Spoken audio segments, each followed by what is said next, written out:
You played that boy. If I die yesterday, would you cry for me?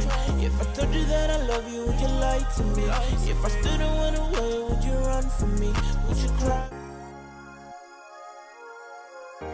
You played that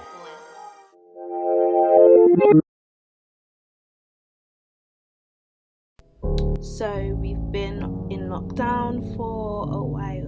Restaurants are closed, so a lot of home cooking is being happening. So I thought, why not film what I've been cooking? So I'm making a pasta bake today. I have an onion that I'm peeling, but I start off with boiling hot water on the stove.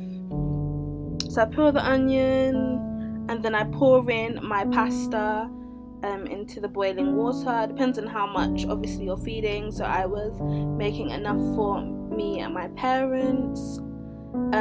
So we chop the onions. I always do it in half and do half and half. I feel like it's better than doing the whole onion at the same time, making sure that I don't chop off my fingers, because I definitely don't want to be going to A&E right about now. And I definitely don't want to be losing any of my fingers whatsoever. So you can use a white onion or a red onion. I chose to use a white onion. I often use red onions because I just love red onions a lot.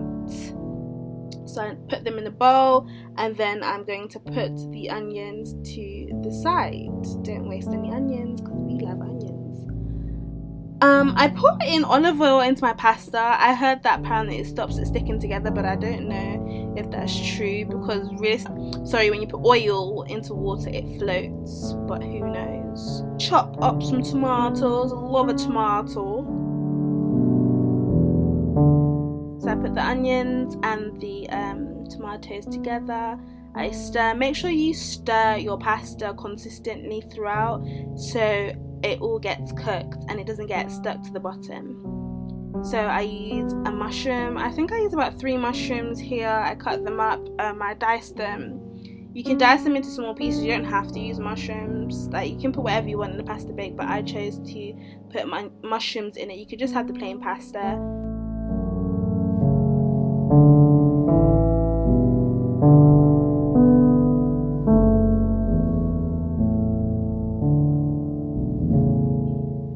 I put oil in the pot and I leave it to heat up. I kind of left it a bit too long, so I had to move it off the stove. So then I season up my onions and my tomatoes with some garlic powder and some black pepper. And then I also use some cayenne pepper, because black pepper doesn't really give it a kick. Cayenne pepper does. So you can put seasonings in, different other seasonings. It all depends on your taste buds really. But I'm not trying to make it too fatty and putting those seasonings in, because seasonings aren't really good for you. So I put them into the hot oil, stir, make sure that the onions are well cooked. Do the same thing with my mushrooms, not forgetting stirring the pasta and the onions and the tomatoes. I then add the mushrooms into the onions and the tomatoes once the onions are cooked down, and mix them all together. I don't do it for too long because I know that the mushrooms are going to get cooked once I put it in the oven.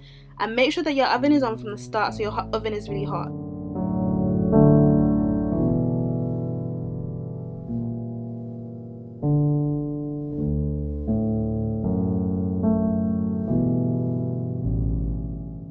So I'm using the tomato cream sauce, or the lasagna sauce, whatever you call it. I'm only using half a pot in there, and then I'm using the tomato and herb sauce.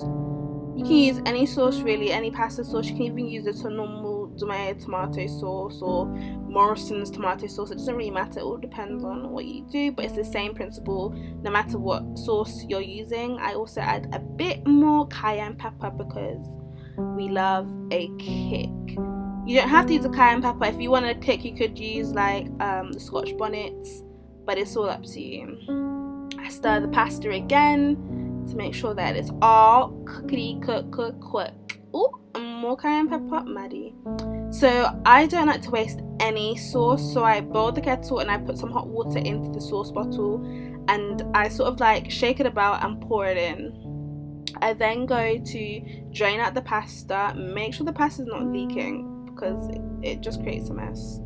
And then I pour the pasta into the sauce bowl. I do it bit by bit so it's not sort of overwhelming, so to speak. So I just put a little bit of pasta, mix it all in, put more pasta, mix it all in. I do the same thing with the tomato sauce and put hot water in it, shake it about and put more in. I then add cheese. You don't have to add cheese. I'm not meant to use a lot of cheese, but you know, we move.